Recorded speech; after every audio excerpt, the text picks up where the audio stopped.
Welcome to the Council for Strategic Affairs monthly roundtable program, a roundtable discussion program. So today is Saturday, it is August 8th, 2026, and it is 10 a.m. Eastern Standard Time in United States. It is around 7:30 p.m. in New Delhi, where a couple of our panelists are present from, and it is 11 p.m. in Japan. So I'm sharing my screen, and my screen shows actually the pictures of all three panelists. And actually, the title is very compelling for today's roundtable discussion. It is South China Sea, China's Hegemony and Regional Response. Our distinguished panelists include Professor Sriparna Pathak, Dr. Satoru Nagao, and Commodore R. Seshadri Vasan. So this shows to you the South China Sea, and it also shows, the lines of contention between various countries in South China Sea. Before we go on to the subject matter, a little bit about Council for Strategic Affairs. CSA imparts education in the field of international relations. We foster discussion, dialogue, and debate on geopolitical issues. We encourage strategic studies in general to raise the level of awareness. Council condemns terrorism in all forms worldwide. CSA aims to contribute towards world peace and prosperity. Council promotes people-to-people contacts and track-to diplomacy. Just FYI, we are registered as a 501c3 organization with the Internal Revenue Service in United States. So we have a non-profit status. We have a monthly roundtable discussion on second Saturday of each month at 10 a.m., like we are having now. A monthly guest lecture by a domain expert on fourth Saturday of each month. There's another feature called Strategically Speaking with Dr. Adityanjee, which is a one-on-one interview. We organize symposia, meetings, and conferences. We promote publication of articles on geopolitics and related subjects on our website. We do have a fellowship training program in strategic studies. I'm very proud to say that we have two fellows currently working with us. One of them is Rohit KA, and second is Shubhi Malhotra. This session is being recorded as well as live streamed on our YouTube channel. We request you to subscribe, like, and share our YouTube channel. And we hope that our US based audience would support us financially because we are a 501c3 nonprofit organization. So a little bit about our distinguished panelists. Professor Pathak is Professor of China Studies and Founding Director of the Center for Northeast Asian Studies at the O.P. Jindal Global University, as well as Associate Director at the Jindal India Institute. She got her PhD from JNU, and she has worked in the past as a consultant to Ministry of External Affairs because of her domain expertise. She has an academic and think tank roles across India in various entities and platforms. She has published a book called Drift and Dynamics, Russia's Ukraine War in Northeast Asia. She's fluent in 5 languages, including Mandarin. So you know that she follows through the primary source in the Chinese media and Chinese academia. She has been a frequent commentator on global media outlets like the Washington Post, South China's Morning Post. She currently researches China's views on the Quad and India's Saga policy, and I am very proud to say that she has appeared on our platform before several times. Then we have Dr. Satoru Nagao. Dr. Satoru Nagao is a Tokyo based non resident fellow in the Hudson Institute and a leading expert on US Japan India security cooperation. He earned Japan's first PhD on India's military strategy from Gokushin University in 2011. He brings extensive practical experience as a former first lieutenant in the Japanese Ground Self-Defense Forces, and a security analyst for Japan's Ministry of Foreign Affairs. Over his career, he has held key research, advisory, and lecturing roles at prominent global institutions, including CSIS, Tokyo Foundation, Observer Research Foundation, OP Jindal Global University, and I'm very proud to say at the Council of Strategic Affairs, where he has been a participant in roundtable discussion, has delivered distinguished lectures, and has been interviewed on our feature one-on-one with Dr. Adityanjee, strategically speaking with Dr. Adityanjee. So, very solid participant. And our last panelist is Commodore R. Seshadri Vasan, who is a distinguished veteran with more than 34 years of service in the Indian Navy and Coast Guard. He has commanded several warships, major air stations, and served as regional commander of the Coast Guard Region East. He is an alumnus of Defense Services Staff College and Naval War College with combat experience in 1971 Indo-Pak War, IPKF operations, and currently he is based in Chennai and he is a Director General of Chennai Center for China Studies. He is also regional director for the National Maritime Foundation in Tamil Nadu. He has again very widely seen in various platforms, think tanks, journals, etc. Widely published scholar, has been a visiting faculty at multiple universities. And again, I'm very proud to say that he has appeared on our platform several times. And I am also very honored to say that he is a member of our International Advisory Board and is always very helpful. So we come back to the topic, South China Sea, China's hegemony and regional response. Despite ongoing talks with ASEAN for more than 2 decades, China has refused to negotiate a multilateral code of conduct for the South China Sea with ASEAN countries. China continues to insist on bilateral negotiations with each country, and that provides asymmetry of relationship. It has proclaimed unilaterally the so-called 9-line. China does not honor the rules and regulations of the UNCLOS, and China has refused to honor the 2016 tribunal verdict of the Hague Arbitration Panel in its conflict with Philippines. China has also created artificial islands in that contested region and has militarized them, although in the beginning China was saying that yes, it's not going to militarize them. So again, we come back to South China Sea.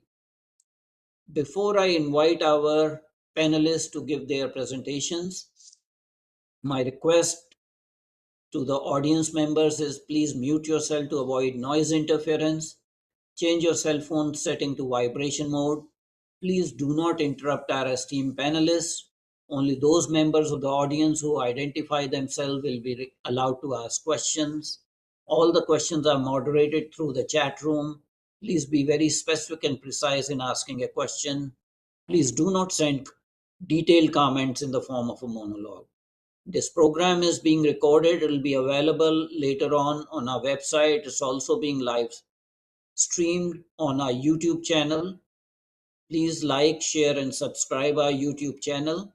And our US-based audience, kindly support us financially so that we can do these programs more frequently.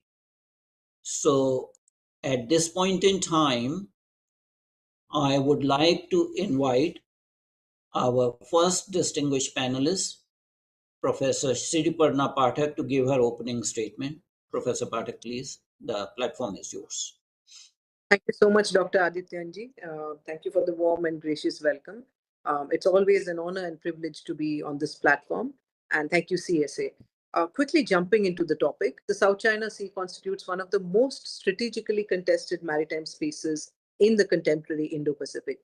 Beyond its geographical significance as a critical artery for global trade and energy flows, it has emerged as a primary theater in which China is expanding maritime ambitions, and that confronts principles of international law and the security interests of regional as well as extra-regional powers.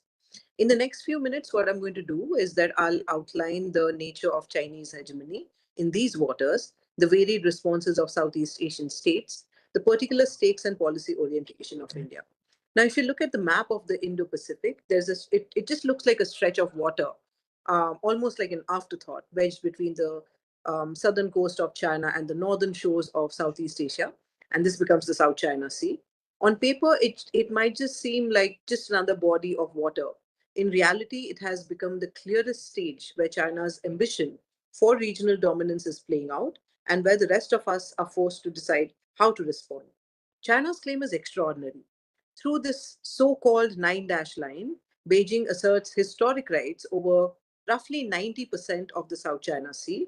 That line cuts deep into the exclusive economic zones of Vietnam, the Philippines, Malaysia, and Brunei. Over the past decade, China has turned reefs into islands, built airstrips, radar stations, and missile batteries, and has steadily increased the presence of its coast guard as well as maritime militia. What was once a fishing dispute has now become a contest over who sets the rules in one of the world's busiest sea lanes. The response from the region has been uneven. The Philippines took China to the international arbitration in 2016 and won a clear ruling that the nine dash line has no legal basis. Beijing simply ignored that. Vietnam has pushed back more quietly, strengthening its own coast guard and deepening defense ties with partners further afield.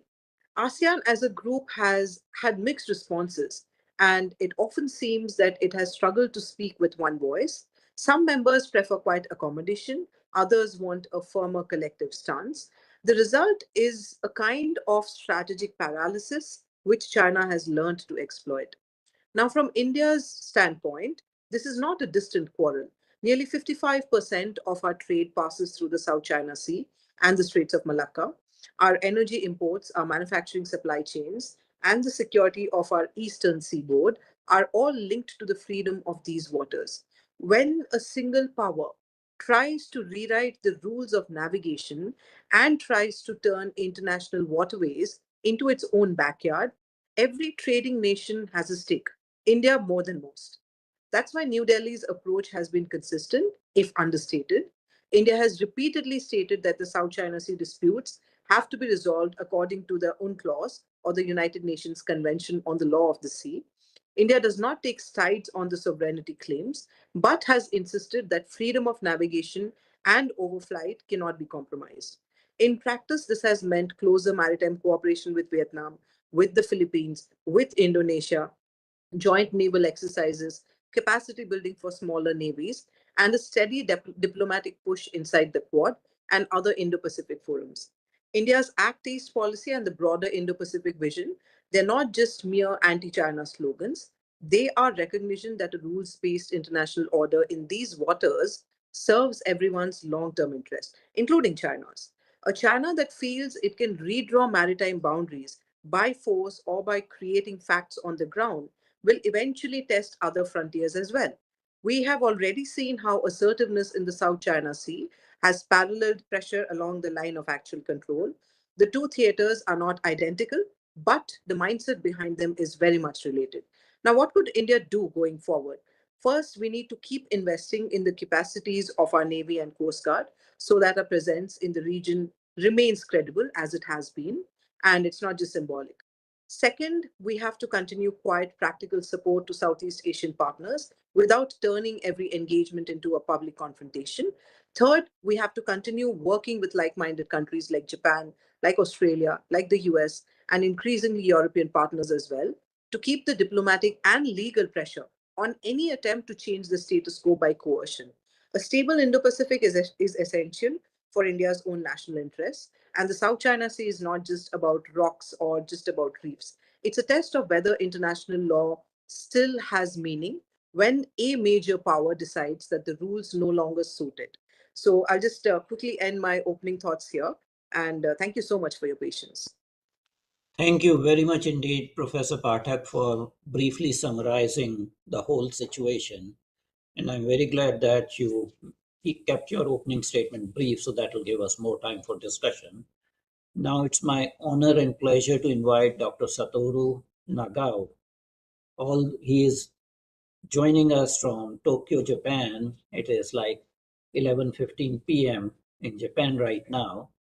Although Japan is not a party to South China Sea conflict, but Japan has another bilateral maritime conflict with China with similar kind of issues. So we are talking about regional response, and I think a wider regional response in the Pacific is called for, rather than just the regional response in South China Sea. So, Dr. Nagao, the platform is yours. Kindly start with your opening statements. Thank you very much, sir. And it is an honor for me to speak in front of the prominent audiences. Online, I cannot see, but I can feel it. Thank you very much. And I'm focusing on why this issue is important the next 6 minutes. So I will raise 3 issues in this case, 3 aspects, how important this. Indeed, firstly, when we see the map, the Southeast Asia region, South China Sea region, is the center of the Indo-Pacific. So we can see the similarity between the two rivalries. Now we face the US and China. But in the past, we can see the similar issue has happened between US and Soviet Union. That time, central area of the competition geographically is was in this case Central Europe. Germany was divided, Czechoslovakia or Hungary or something like that. So that place and South China Sea, there are similarities. Well, how similarity? Because geographically, they are located between 2 great powers, and they are under the Cold War. And at the same time, this region is divided. So small country consists of this region. So that's why that place is place of the power game. So influence is competed in that region. Decisive area. So Praha's Spring is the similar thing could happen in the Southeast Asia, something like that. That's why South China Sea issue is the central issue between US and China. That is the first aspect. Second aspect is how important this region is clearly indicate that this is a region in front of the city, coastal city of China. Coastal city is a vital place, the core interest of China. So from north to south, East China Sea, Taiwan, and South China Sea, these are the area in front of China's coastline cities. And if United States control this region, of course, China's city under threat. If China control this region, no one touch this. So this is the area of the competition. And once China overcome these difficulties, the East China Sea, Taiwan, and South China Sea, we can see all of the Pacific is open. We say the first island chain, second island chain, third island chain, but the second island chain, some island we can find, but most of the area is sea. Third island chain, sea, no island. A few, some island, but only some. So that's why first island chain is the decisive area, which side will win.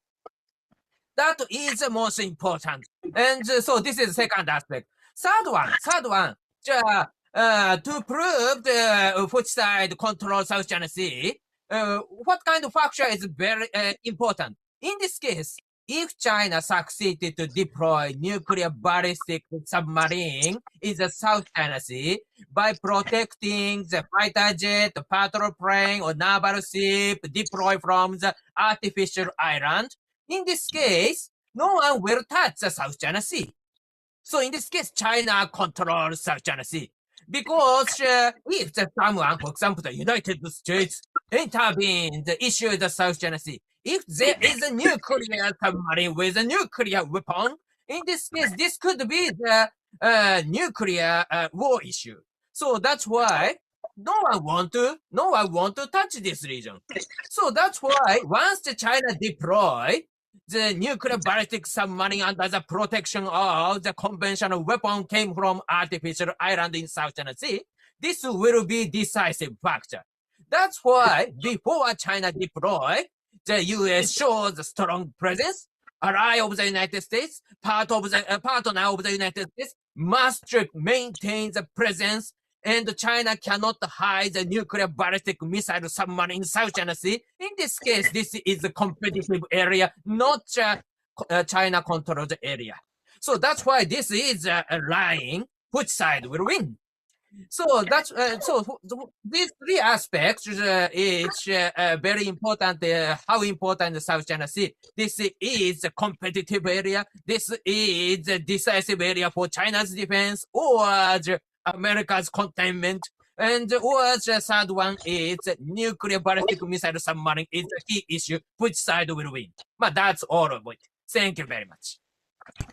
Thank you very much, Dr. Nagao, for very succinct, understanding of the problem and implications that you have laid down very well.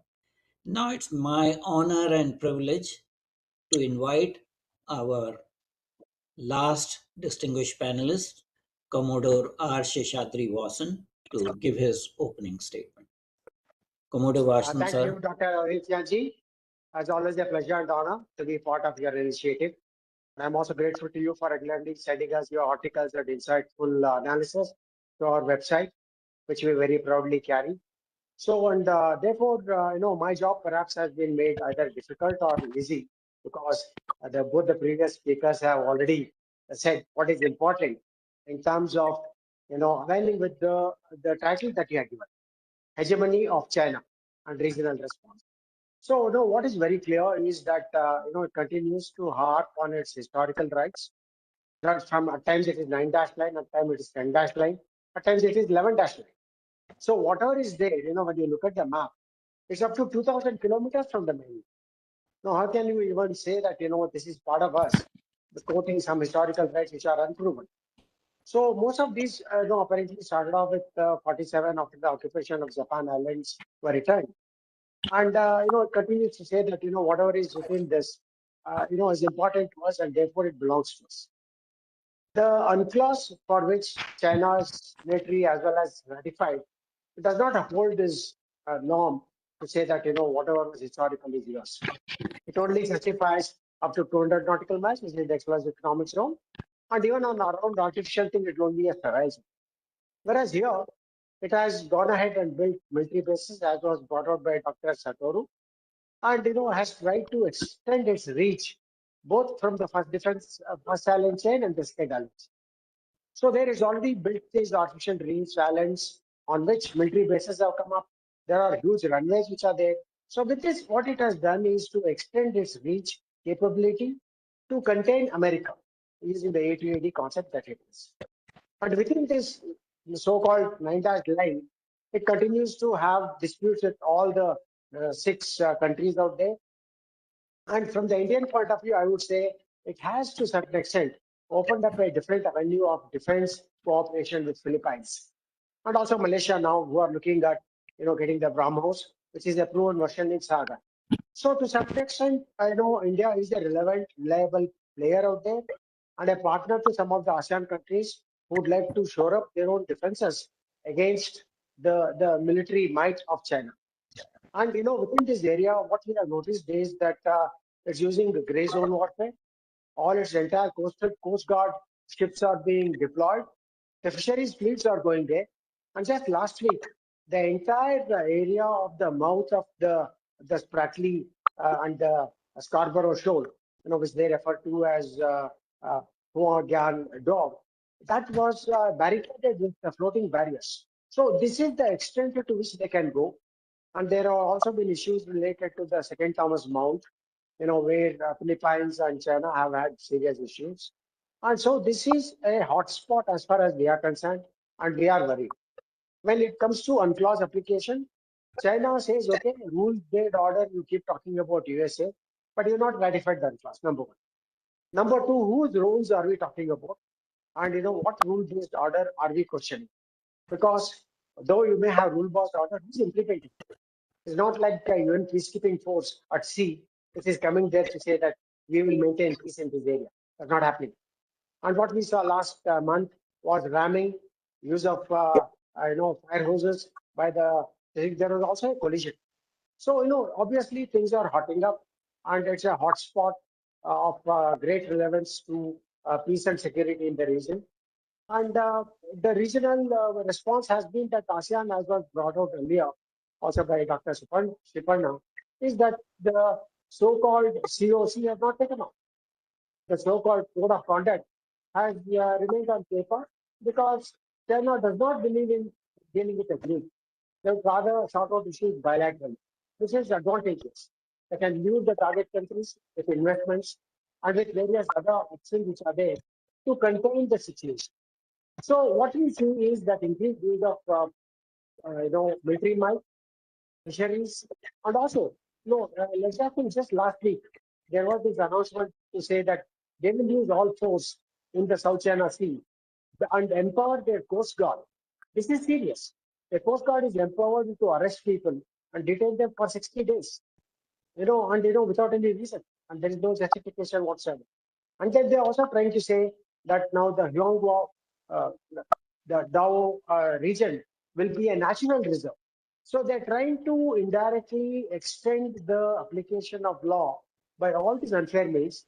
They're saying that, this is a natural reserve and we have a right to enforce control on fisheries, on various economic activities.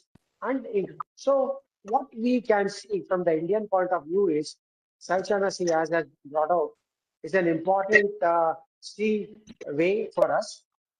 Something like 5.5 trillion US dollars of products go through this. If trade of hormones is important for energy, on this side the Malacca, the Lumbar, and the South China Sea, that straits are important. We're also looking at the connectivity from Vladivostok to Chennai. So all these are issues that will pan out in the coming decades, and we find that we are at a critical juncture of increased tension and increased use of force, and therefore when things would go out of hand is something that we need to be worried about. So India has to continue to talk about the so-called freedom of navigation operations. We are not party to this. This is a very, very correct decision not to go there and start interfering with the so-called FONOPS, because US is not a party to UNCLOS, and though it has signed it, it's not ratified it, and therefore it is saying that we do not accept these excessive claims in either. They've done that in India, they've done it in various places. All this recorded to say that they don't go by the so-called proclamation by states on their exclusive economic zone and the right to passage and other activities within this. So what we see is that, as the title correctly suggests, is hegemony of China, and it's using all means, fair and foul, to say that I will be in control over here. So we need to continue to watch the situation and have our options open in the future. So that's where my initial take is as far as this topic is concerned. And thank you. Thank you very much indeed, Commodore Vasan. So we are done with all the three, panelists' sort of opening statements, and now we'll go on to question and answer session. I saw there's a question in the chat room, but before I go to that, I'm going to ask the panelists maybe a question, one or two questions of my own. So my first question would go to Dr. Nagao. You have bilateral dispute over Senkaku Island with China. China is now militarizing the Taiwan Strait on the east coast also, east side also. And Japan is definitely taking steps to deal with the challenge China is posing. In case of an overt maritime dispute, will Japan be willing to send its naval forces into the region? Thank you very much for asking this question. This is very hot issue now in this region.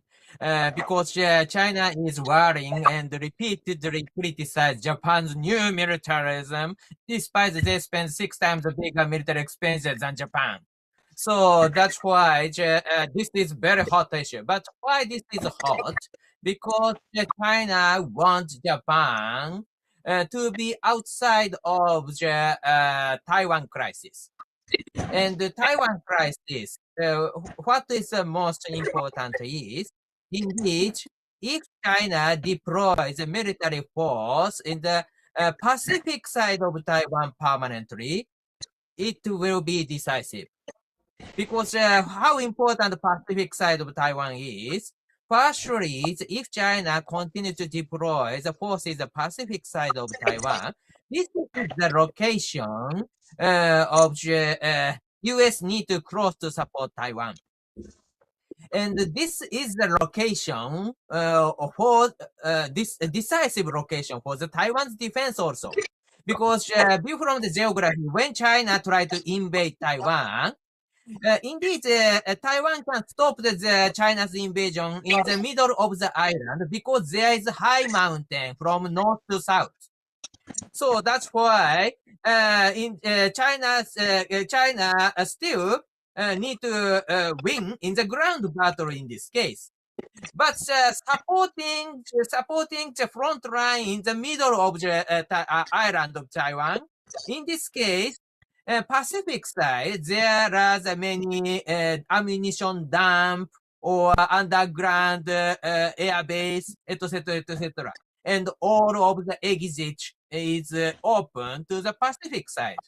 So that's why if China deploys the forces in the Pacific side and attack from the Pacific side, in this case, these ammunition dump or air bases underground is under threat. So that's why this will be decisive. So if China deploys the forces in the Pacific side of Taiwan permanently, in this case, opinion in Taiwan could be changed. In this case, without invasion, China can annex Taiwan because of the Taiwanese people gave up their resistance against China. So that's why, firstly, this is the area of the U.S. support to Taiwan. Secondly, this is the area of the decisive area for Taiwan defense. Thirdly, because of these two, the Taiwanese people's opinion rely on this area. That's why all of these three, Pacific side of the Taiwan is the decisive area in the Taiwan crisis. But how to reach Pacific side of Taiwan? They need to cross the Sea Island, Senkaku Island, or the southwestern island of Japan, or the strait between Taiwan and the Philippines. These areas they need to cross. So that's why Japan side cooperate with the US, the Taiwan, and the Philippines to close this first island thing, and China cannot deploy forces the Pacific side of Taiwan permanently. But that is a strategy. So that is Japan is doing. So if the Taiwan crisis happen, will Japan join the battle? Yes, of course. But view from the capability, of course, Japan has mainly the defensive weapon, so that's why Japan's capability is not enough to repel the China's invasion. But at the same time, currently Japan is increasing the arsenal to reach the Chinese continent. From Kumamoto, the Japanese missile already reached Shanghai. Shanghai is under range. And at the same time, Japan cooperated with the US and the Philippines in the total military operation. Japan's role looks like deploying the forces to support Taiwan in total. Even if most of Japan's role is defensive. Something like that in the current situation. I should stop it. Thank you very much. Thank you, Dr. Nagao. My next question is for Professor Pathak. Professor Pathak, we had a mention about China's use of lawfare and creeping jurisdiction over territories and maritime domains it does not have. It also has a penchant for changing names. So Tibet has been renamed as Zengam and Arunachal Pradesh as I believe, no, I think Tibet has been renamed as Xizang and Arunachal Pradesh as Zangam. If you look at the maritime topography of the region, should we call this region South China Sea or South Champa Sea? And I think there is need for international consensus to change the name, because when this sea is into the exclusive economic zone of three other independent sovereign countries, China is nowhere. Should we insist on, as an international convention, keep on calling it South China Sea and reinforce China's claim on this maritime domain? The best thing would be South Champa Sea because it's more adjacent to Vietnam rather than China. What is your response? Thank you so much, Dr. Adityanjee. That's a brilliant question. Unfortunately, as of now, South China Sea is the standard international name. Champa Sea is a historical alternative, but unfortunately, again, it's not received that much of modern traction. So if countries agree to have that naming, I think it's necessary that we start pushing it, and it gets some modern traction. China's expansive claims, they rely heavily on lawfare, as you correctly portrayed it. And this English name South China Sea derives from Chinese Nanhai or South Sea, and earlier European usages, Portuguese usage of China Sea, later distinguished as South to separate it from the East China Sea, and so on. The International Hydrographic Organization, and most of the international bodies actually use this form. So if we have to counter that sort of lawfare, we'll have to first understand what do we do with these, legal terms which have already crept into, say, for example, International Hydrographic Organization and so on. Historically, as you correctly said, these these parts of what we now call South China Sea, they were known to navigators as the Champa Sea or the Sea of Cham after the Champa kingdoms, which dominated central Vietnam and so on. From India's vantage point, this is going to be tricky because there are other claimants as well, such as Philippines, with which also India has great ties. So if we take a side, if we start calling it Champasi, it might seem like we are, going just by Vietnam's sovereignty claims, sidelining the other partners, be it Malaysia, be it Philippines, and so on. So and that's going to be really tricky. India has tried not to take sides. My personal opinion would be that it would be best if the other claimants can get together and decide how to understand semantics and how China uses them. If they could come to some sort of a convergence and have another name and remove the South China Sea per se, and come to some sort of consensus. If it's Champasi, fair enough. It should be agreed by the other parties as well. If it's something else, also it should be agreed by the other parties. Then I think there'll be more traction, and we could also start thinking of renaming it legally. But at the moment, I would say that there's limited traction and might seem problematic. Thank you very much indeed, Professor Pathak. My own suggestions, a small suggestion would be for all the academics and researchers to not use the word South China Sea and call it so-called South China Sea. And in individual capacity in your writings, start using either South China Sea or West Philippine Sea or Northern Natuna Sea instead of blanket South China Sea. It is so-called South China Sea, not South China Sea.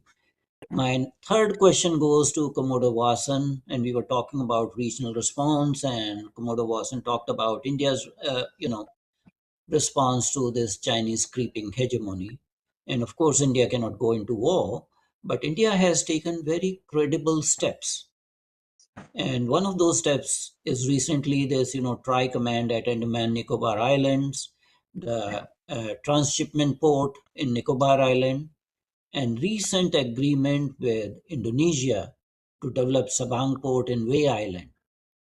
What is the timeline for development of this port in Indonesia? Because that will act as a pincer-like movement for Chinese mercantile traffic from both the sides. Yeah, it's a very interesting question, Dr. Adityanjee, in the sense that I know India has a very important role in the region. We are a stakeholder, and therefore our engagement with both Indonesia as well as Philippines and other Southeast Asian countries are, par for the course. Particularly what we're trying to do in Sabang, it has been analyzed with Red Bay to say, what is it that India is trying to do? Whether it will become a commercial port, whether it will become a fishing harbor, whether it will have a dual use. No, these are things that are not necessarily the public domain. But the moment you are a stakeholder and you are investing there and you are getting your people to come there and invest to develop either a fishing harbor or a container terminal or even, let's say, deployment of our, those ports which are operating in the Pacific. To start with, it could be from the Coast Guard, Indian Coast Guard, which has a presence in the Pacific on a regular basis. So the options are phenomenal. Timelines are totally related to the kind of participation that it would be. Public-private partnership. Whether Adanis will go, they seem to be everywhere. It doesn't matter who goes there, as long as Indian interests are served. And therefore, it is an option that has opened up in the Indo-Pacific. And like I also made, reference to the kind of military engagements with these countries, there's a lot of renewed interest from these countries in what India can offer because of the proven capability and capacity of our military hardware and the training which is there. So this opens up a new avenue for India's engagement with these countries. And this augurs well for India, which is a growing country. You mentioned about the Tri-Services Command, the Andaman Nicobar Command, which is there.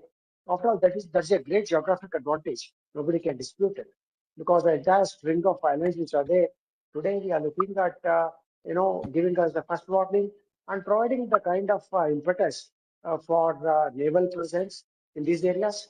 We're now also looking at the Galatia Bay, I think, which we discussed on your panel some months ago.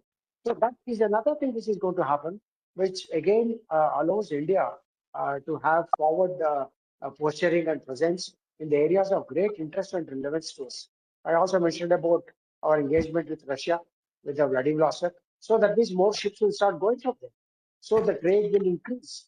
And therefore, there is a critical requirement for us to be present in these areas through friendship treaties, not in an aggressive manner that China does, but more in terms of a cooperative arrangement that we have with these countries who have shown interest in what we can offer to them. And now it is more on a benign nature of engagement and not an aggressive nature where you dictate terms and say this is what we want out of it. So coming back to your question, I think timelines, it is there. We cannot define in here as to what timelines there will be, but I'm sure both the sides are interested in ensuring that our options are there, and this would indirectly put pressure on China, which is where we'll be achieving our purpose of putting enough pressure on China so that it starts behaving. Hopefully, thank you. Thank you, Commodore Vasan. Now I'll take the questions from the chat room. The first question is by Mr. Ankush Bhandari, who's a member of Board of Directors of CSA. And basically, I will paraphrase the question. He's sort of saying that there is another quad which is called CRINC. CRINC is China, Russia, North Korea, so it has become a formidable kind of sort of grouping.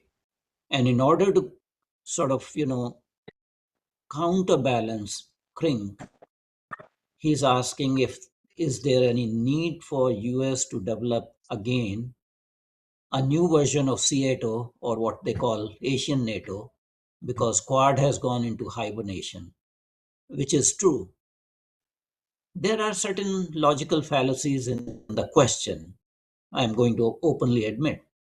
Quad has gone into hibernation because of ambivalence of United States. So if US continues to have ambivalence, what good is a so-called Asian NATO or CATO or reincarnation of CATO? If United States will continue to have ambivalence about putting resources in the Indo-Pacific. Nevertheless, is there need for another security architecture in Indo-Pacific? Any of you can respond.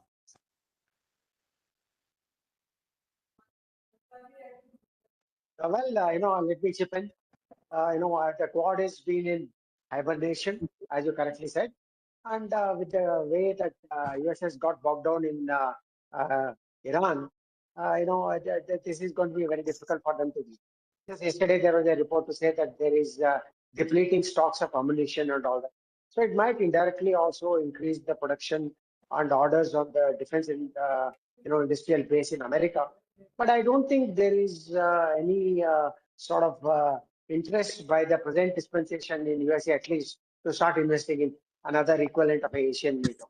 As far as the CRINC is concerned, I don't think we should worry too much about it because there are serious practical limitations in the way China, Russia, North Korea interact with each other. They are also more transactional. Yes, to a certain extent, it's also to face the NATO forces and that kind of a thing.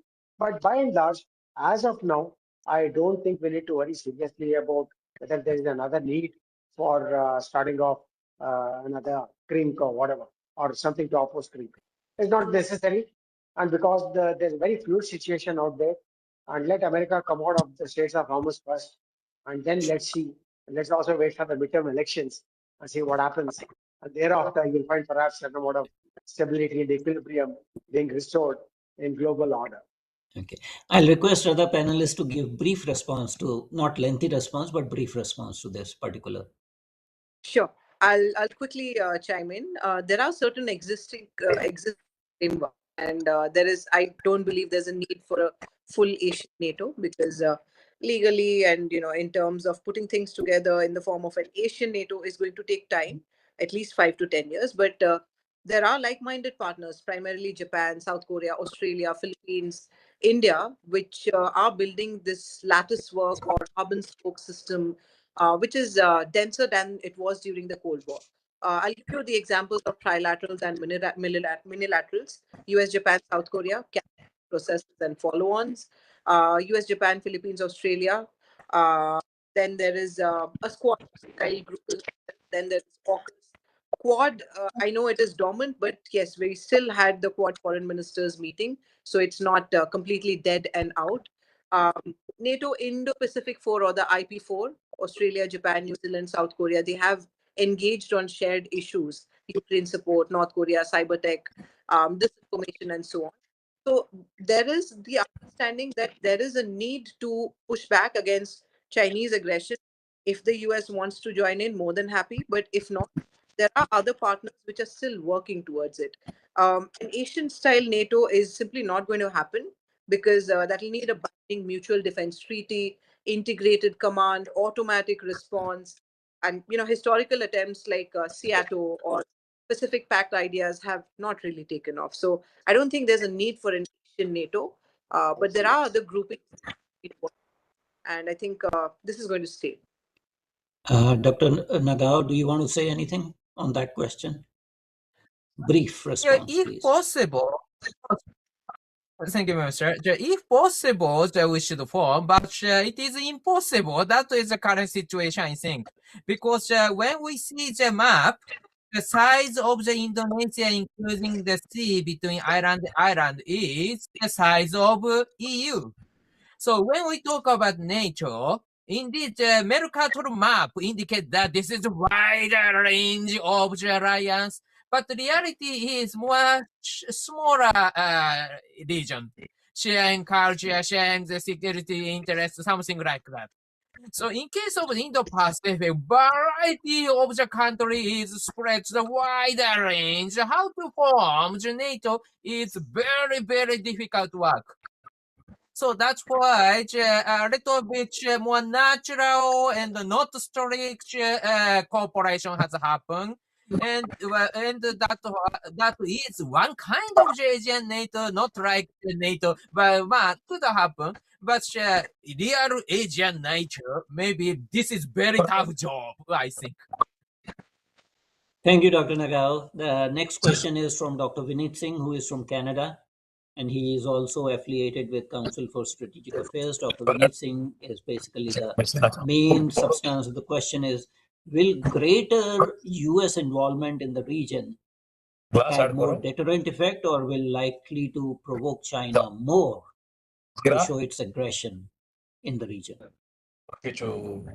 নমক দিয়ে ভালো করে mix করে আনো, তারপর জল দেবে। হ্যাঁ sir.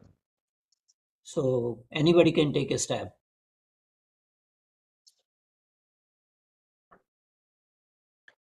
Okay, I'll briefly try and answer this. U.S. involvement in the Indo-Pacific actually strengthens deterrence against potential Chinese aggression by reinforcing alliances and military readiness. I understand that it has become transactional under the current government, but overall, if we see, it still has a lot of alliances with a lot of countries in the Indo-Pacific. Forward deployed forces, bases in Japan and South Korea signal credibility to regional partners.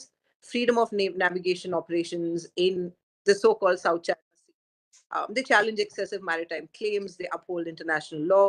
Joint exercises with Australia, with Japan, with India through the Quad improve interoperability and raise the costs of conflict. Arms sales and training support to Taiwan. Submarine cooperation, between the US, UK, Australia. They're all aimed to counter Chinese naval power. There's also regular high level diplomatic coordination with allies, with friends, and those try to respond to gray zone tactics. There are also intelligence sharing networks which provide early warning to countries about Chinese military movements and so on. So, given that, but if you were to look at it theoretically, for any country to become the hegemon, it has to first gain regional hegemony.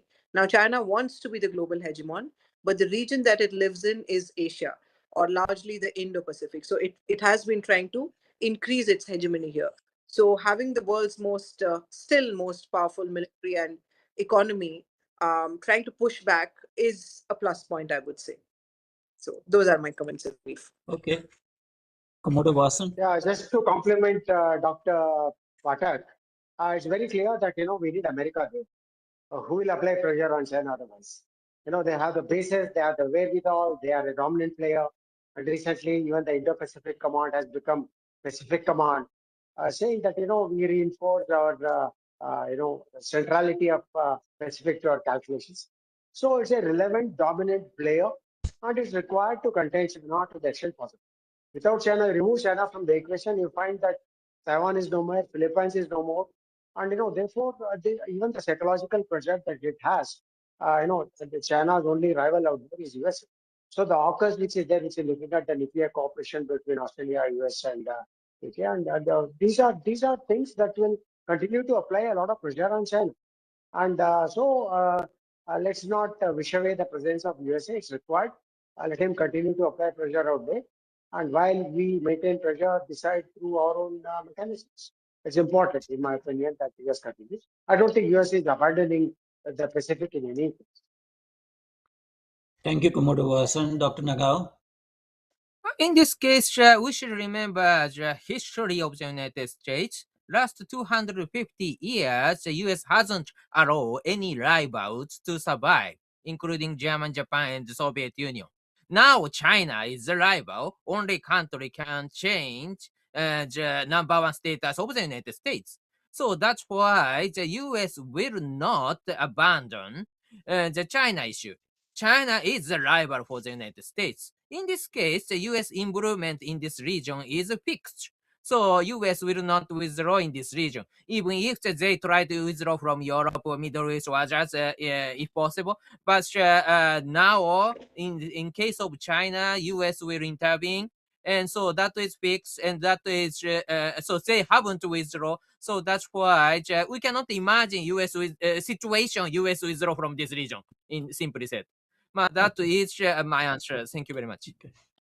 There's a question in the chat room from Sakshi, and the theme of the question is that we have so far talked about the strategic threat from China, but China also utilizes economic warfare, weaponizing trade. So from point of view of Southeast Asia and from point of view of India, what should be the way to counter China's economic warfare? Of course, Dr. Nagao knows that rare earths were curtailed supply to China, from China to Japan in 2011. So Japan has a good experience about the mercantile warfare of China. But what should be the long-term strategy to deal with this economic warfare from China? In this, okay, I should reply first in this case. So thank you very much. In this case, what Japan did is one of the examples. Japan rely on the trading with China, so that's why it is not easy to decouple with China. Decoupling is, of course, most effective, but side effect is too big for Japan. So that's why a gradual process to decoupling has happened. For example, in 2020, 150 Japanese live in China. Now, lesser than 100,000. So 150,000 Japanese to the 100,000 means that more than 30% or nearly 40% has already left from China. Why? Business is continuing, but a little bit localized workers, and so Japanese escaping from China because China will use this dominating market or supply chain or rare supply as a card to coerce Japan to follow China. So that's why Japanese start to worry. If China invade Taiwan, these Japanese will be the hostage of China. So that is not good. So that's why gradually they leave. But at the same time, if someone, for example, the United States or other countries suddenly demand Japan to withdraw from China completely, of course, Japanese want to do, but it is impossible, is the answer. So that's why this is a gradual process. That has happened, really happened in case of Japan. So if Southeast Asian countries seek a similar course, of course, the Japanese will see it is a good move and a proper move, we believe. That is Japanese way of thinking. Thank you. Professor Pathak? Thank you so much. I think Dr. Nagao has pretty much answered it, but I'll just take a jab at it. There's a need to diversify economic exposure, to harden resilience, and to coordinate externally while avoiding being isolated. Let's just take China's example itself. It did not become the economic powerhouse overnight. It did this process of hide your powers and bide your time. I think that is what every country, be it a Vietnam or be it in India, is trying to do. I understand that the pressures are much more right now, but there needs to be an understanding that we just have to be sustainable about it, and without giving in or giving up. Trade and supply chain diversification without abrupt rupture has started. I think a couple of years ago, Japan and South Korea were in fact offering companies, their own companies, which were operating in the PRC, to move outwards because there is a constant supply chain disruption from the PRC. And a lot of these countries moved either into Southeast Asian countries or into India. That needs to continue. There has to be a selective hardening of critical sectors, stockpiles, alternative supplies, domestic capacity for food, energy, pharmaceuticals, dual usage electronics, whatever it is, that move has to be done. I think the process has started. The effects would only be seen after 10 years. So I think while I understand that the pressure is really, really high, we need to just believe in the process and continue with it. So I'll just stop because Dr. Nagao has pretty much answered everything else that was there in the question. Thank you. Commodore Vasan? Yeah, no, I think by and large, the point is that weaponization of supply chain is not new. Strong position because they work for decades, to achieve this centrality in supply chains, whether it is pharmaceuticals, whether it is rare earths, whether it is solar panels, so therefore they are in the center. And today they can turn off the tap and they've done that, in our own case after COVID. And, even now, I think yesterday there was a report to say that they are stopping visas for some of the experts who are to come here. So they are, in a commanding position, they are in the driver's seat. And therefore, it will take at least a decade plus, as Dr. Pathak brought out, to overcome all this. People are talking about the China plus one strategy. It could be China plus two strategy. But I think, we're basically looking at alternate mechanisms. India has said now we're not going to look at EV batteries. We are looking at sodium-driven batteries. So it will also allow us to look at alternatives which are there and work with like-minded partners. RCP is one area in the ASEAN because we are looking at South China Sea that is help China to send its products through these countries to India on bilateral basis. So there are these weaknesses of the system that we have to gradually overcome and ensure that we are not held to ransom because of the power that they have created in terms of managing the supply chains. So the future is challenging, but not insurmountable. Thank you. So we are running out of time. There are a couple of more questions, and I'll just address one of them myself. I think the suggestion from Samir is that, maritime threat cannot be alone met with, maritime responses. You have to harden other responses also, which is fine. That's very obvious that, your response by air assets or space assets, I mean, they need to be sort of, hardened as well. And yes, there's an opportunity for India to export certain missile systems, which India is already doing to Philippines BrahMos, to Vietnam BrahMos, and now to Indonesia. The BrahMos missiles are likely to be exported. And of course, as we speak, there's a, joint Air Force exercise between Japan and India, where Japan is sending F-2 jets and China is having a hissy fit about this particular thing. So yes, you have to have a multidimensional response to a strategic threat.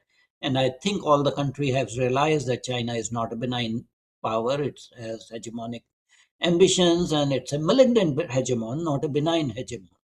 So since we have run out of time, I will stop the discussion here. My heartful thanks to Professor Sriparna Pathak, Dr. Satoru Nagao, and Commodore R. Seshadri Vasan. It was very informative discussion.